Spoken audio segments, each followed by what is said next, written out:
عاوزاه طيب وحنين. الجملة دي بسمعها من ناس كتيرة قوي. الفكرة ان طيب بالنسبة لك غير طيب بالنسبة لحد تاني. هقول لكم النهاردة في الفيديو ده تip تساعدكم في الموضوع ده، تساعدك وتبقي عارفة انت بتدوري على ايه عشان الموضوع يكون سهل.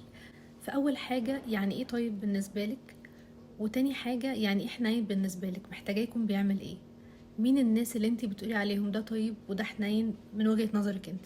لو انت مثلا عايزاه وقت غضبه بيعرف يتحكم في مشاعره وبالنسبة لك دي كده ده كده شخص طيب، فده كده شخص ناضج عاطفيا بيعرف يتحكم في مشاعره.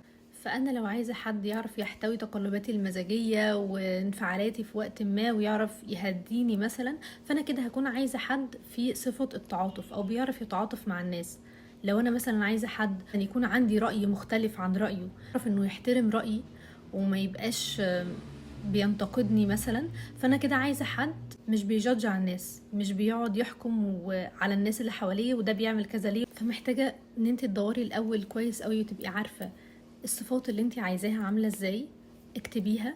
شوفي شفتيها فين من الناس اللي حواليكي، وايه الموقف اللي خلاكي تقولي ان الشخص ده طيب او الشخص ده حنين. هلي على نفسك الموضوع اكتر انك تبقي عارفه ايه الصفات المحدده اللي انت بتدوري عليها. طول ما انت عارفه انت بتدوري على ايه والصفات دي عامله ازاي بالظبط، كل ما